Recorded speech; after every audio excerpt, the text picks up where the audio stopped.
हर हर महादेव साथियों, आप सभी का अपने चैनल लव यू जिंदगी में तहे दिल से स्वागत है। आप सुन रहे हैं अपनी पसंदीदा कहानी सुहानी सी एक लड़की का 23वां भाग। एक क्यूट फनी लविंग स्टोरी में आप सभी का फिर से एक बार खुले तो उसे स्वागत है। आगे बढ़ने से पहले वीडियो को लाइक और चैनल को सब्सक्राइब जरूर कर लीजिएगा। धीरे धीरे हम लोग अपने 1000 यूट्यूब फैमिली को कंप्लीट कर चुके हैं। इसके लिए आपका बहुत बहुत धन्यवाद। आपका साथ बना रहा तो वह दिन दूर नहीं जब हम 1 मिलियन यूट्यूब फैमिली में पहुंच जाएंगे, और यह सब बिना आपके साथ के संभव नहीं है।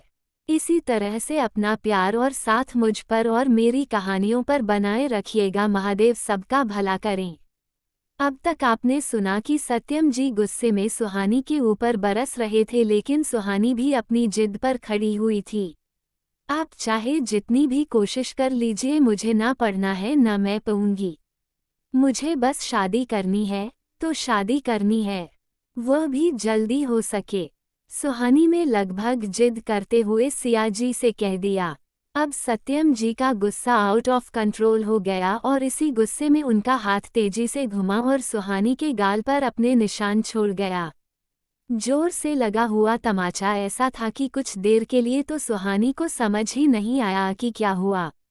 उसका पूरा चेहरा एक साइड हो गया था और आंखों के आगे अंधेरी रात के तारे नाचने लगे थे। लेकिन जैसे ही कुछ देर के बाद सब कुछ दिखाई पड़ना लगा तो दिमाग सोचने समझने की शक्ति खो बैठा था। जब उसे कुछ समझ में नहीं आया तो चुपचाप वहां से भरी हुई आंखों के साथ सत्यम जी को देखते हुए अपने कमरे की तरफ चुपचाप सर झुकाए हुए चल पड़ी। इधर सत्यम जी जो एक झटके में सुहानी के ऊपर हाथ छोड़ बैठे थे, जब उन्हें इस चीज का एहसास हुआ तो वह खुद अपनी इस हरकत पर कुछ देर के लिए बिल्कुल साकेत से रह गए थे। समय और सिया जी की भी यही हालत थी। किसी को भी समझ में नहीं आया कि अचानक से ये दुनिया का 8वां आश्चर्य उनके सामने कैसे हो गया। सिया जी ने तो अपने होठों पर अपना हाथ रख लिया था, क्योंकि हैरत से उनका मुंह खुल गया था। आज तक सत्यम जी ने कभी किसी बात के लिए सुहानी को जोर से डांटा भी नहीं था, लेकिन आज न सिर्फ उन्होंने उसे डांटा था बल्कि उस पर हाथ छोड़ दिया था। जबकि समय अपनी पलकें बार बार बंद करके खोलकर खुद को ये यकीन दिलाने की कोशिश कर रहा था कि आज उसने जो अपनी आंखों से देखा है वह सच है। सच में डैड ने सुहानी पर हाथ उठाया है, क्योंकि अभी तक सत्यम भी उनसे कभी भी मार नहीं खाया था और सुहानी तो उनके दिल का टुकड़ा थी। सुहानी को इस तरह उसके कमरे की तरफ जाते हुए देखकर समय उसे उसके पीछे जा रहा था, लेकिन सत्यम जी ने उसे रोक दिया। रुक जाओ समय, कोई जरूरत नहीं है उसके पीछे जाने की, छोड़ दो उसे, जहां जा रही है जाने दो। जब इसका दिमाग रास्ते पर आएगा तब इसे समझ में आएगा कि यह क्या कह रही है। इतना कहकर सत्यम जी भी अपने कमरे की तरफ बड़े बड़े कदम उठाते हुए चल दिए। अब समय हैरान आंखों से सिया जी की तरफ देख रहा था। उसे अपने डैड का ये ऑर्डर बिल्कुल समझ में नहीं आ रहा था। अभी उसे कमरे में मत जाना, सिया जी ने समय के नजरों का इशारा समझते हुए कहा। पर क्यों मॉम, उसे कुछ चीजें खुद से हैंडल करने दो। हर वक्त उसको पैम्पर करते रहने से वो खुद को बिल्कुल नासमझ बच्ची समझती है। वह जानती है कि उसके गिरने से पहले उसको संभालने के लिए 6 हाथ तैयार रहेंगे, लेकिन हमेशा ऐसा नहीं हो सकता है। ये जिंदगी है और जिंदगी में हर इंसान को अपने हिस्से की जंग खुद लड़नी पड़ती है। जितनी हिम्मत से उसने अपने डैड के सामने यह बात कही है, अब ये देखना है कि इतनी हिम्मत से वह अपने फैसले पर कायम रखती है या फिर से हमारे पास आती है। सिया जी ने सत्यम को समझाते हुए कहा। पर मॉम, आप तो बात को समझने की कोशिश करो ना, ये कहानी नहीं जिंदगी है। यहाँ पर रातों रात किसी को अकल नहीं आती, और सुहानी को तो बिल्कुल नहीं आएगी। हो सकता है कि वह हम लोगों से और बदगुमान हो जाए, और इसी में उसने कुछ गलत कदम उठा लिया तो। समय को दूसरी चिंता हो रही थी। सुहानी के लिए तुम्हारी चिंता मैं समझती हूँ, लेकिन हमेशा नेगेटिव ही क्यों सोचना, पॉजिटिव भी तो सोच सकते हैं। हो सकता जो चीज़ हम प्यार से डील ना कर पाए हो। अपने पापा के गुस्से से को देखते हुए वह खुद समझ जाए। उसे कुछ देर के लिए अकेला छोड़ दो, बाकी कुछ देर पर मैं खुद उसे देखती रहूंगी, सिया जी ने कहा और वह सत्यम जी के पीछे जाने लगी। समय को कुछ समझ में नहीं आया कि वह क्या करें, लेकिन सिया जी को की बात को ध्यान में रखते हुए वहीं पर चुपचाप सोफे पर बैठ गया। आज जो कुछ भी हुआ वह सही नहीं हुआ, लेकिन मॉम और डैड दोनों ही अपनी जगह पर गलत भी तो नहीं है। वो लोग भी इस मैटर पर क्या कर सकते हैं। ये लड़की और कोई रास्ता भी तो नहीं छोड़ती है। हे भगवान, इस पागल लड़की को अब आप ही कुछ अक्ल दो।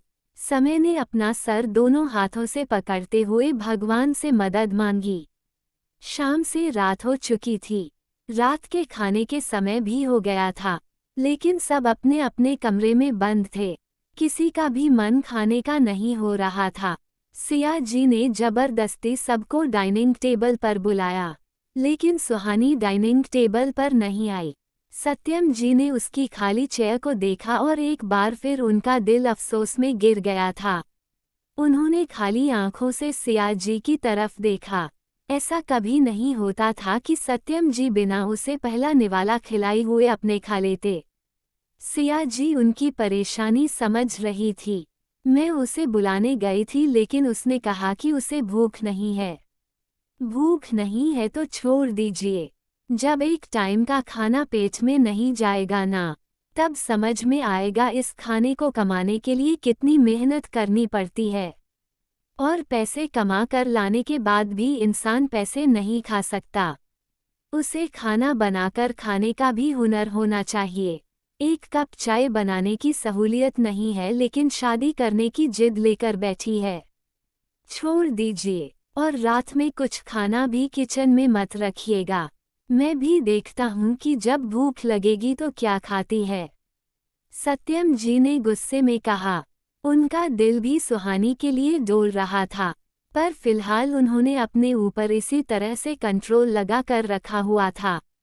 वो इस बार सुहानी के मामले में कोई ढिलाई नहीं करना चाहते थे, क्योंकि भविष्य में इसके नतीजे खराब हो सकते थे। इस बात को सत्यम जी अच्छे से समझ रहे थे। सबका मन खाने से ऊंचा हो चुका था, लेकिन चुपचाप 2 या 4 निवाले खाकर सब अपने अपने कमरे की तरफ चले गए। कुछ समझ में नहीं आ रहा है कि लड़की करना क्या चाह रही है। पहले ही कहा था कि अकाउंटिंग टफ सब्जेक्ट है, ट्यूशन और कोचिंग ज्वाइन कर ले, लेकिन नहीं, इसको तो कॉलेज से आकर 4 घंटे सोने के लिए चाहिए। जबकि जाने के समय भी मेरी गाड़ी में फ्रंट सीट पर आराम से बैठ कर जाती है और आते समय भी सीट पर आराम से फुल स्पीड में एसी चलाकर आसपास के नज़ारों के मजे लेकर आती है। फिर पता नहीं कॉलेज से कौन सा पहाड़ तोड़कर आती है, जो इतना बेहोश सोती है कि कुंभकर्ण भी इसको देखकर अपने आप पर शर्मिंदगी महसूस करता होगा। चाहे कहीं आग लगे, चाहे बम फूटे, इसके कान पर जूं नहीं रेंग सकती है उन 4 घंटे में। आज तो डैड के थप्पड़ ने उसके कान के पर्दों को अच्छे से साफ कर दिया होगा, पर पता नहीं दिमाग की गंदगी साफ हुई है या फिर वैसे ही पूरा कूड़ा अब तक भरा हुआ है। अरे डैड ने गुस्सा किया तो आगे बढ़कर माफ़ी मांग ले, क्योंकि गलती तो इसी की है ना। सत्यम अपने मन में सोच रहा था। सत्यम जी का उदास चेहरा देखकर उसे भी सुहानी पर गुस्सा आ रहा था। खैर, जो भी हो, रात भर भूखे रहेगी तो उसके पेट में चूहे की घुड़दौड़ मच जाएगी। मुझे कुछ न कुछ तो करना ही पड़ेगा। आफ्टर ऑल कितनी भी शैतान है, पर है तो मेरी छोटी बहन ही ना। इसके पहले कि मम्मी किचन समेट दे मुझे सुहानी को समझाना चाहिए। क्या पता मेरे समझाने से वह बात मान ले, सॉरी भी बोल देगी और खाना भी खा लेगी। अपने मन में सोचता हुआ समय सुहानी के कमरे की तरफ जा रहा था, लेकिन सत्यम जी अपने कमरे के दरवाजे पर खड़े थे। मना किया था ना समय उसके पीछे जाने के लिए, अब उधर किधर जा रहे हो? अचानक से सत्यम जी सीधे समय के सामने खड़े हो गए। समय के बढ़ते हुए कदम एक पल के लिए बुरी तरह से कांप गए थे। वो खुद अपनी नज़र में चोर बन गया था। वह चुपचाप सत्यम जी के आगे सर झुकाकर खड़ा हो गया।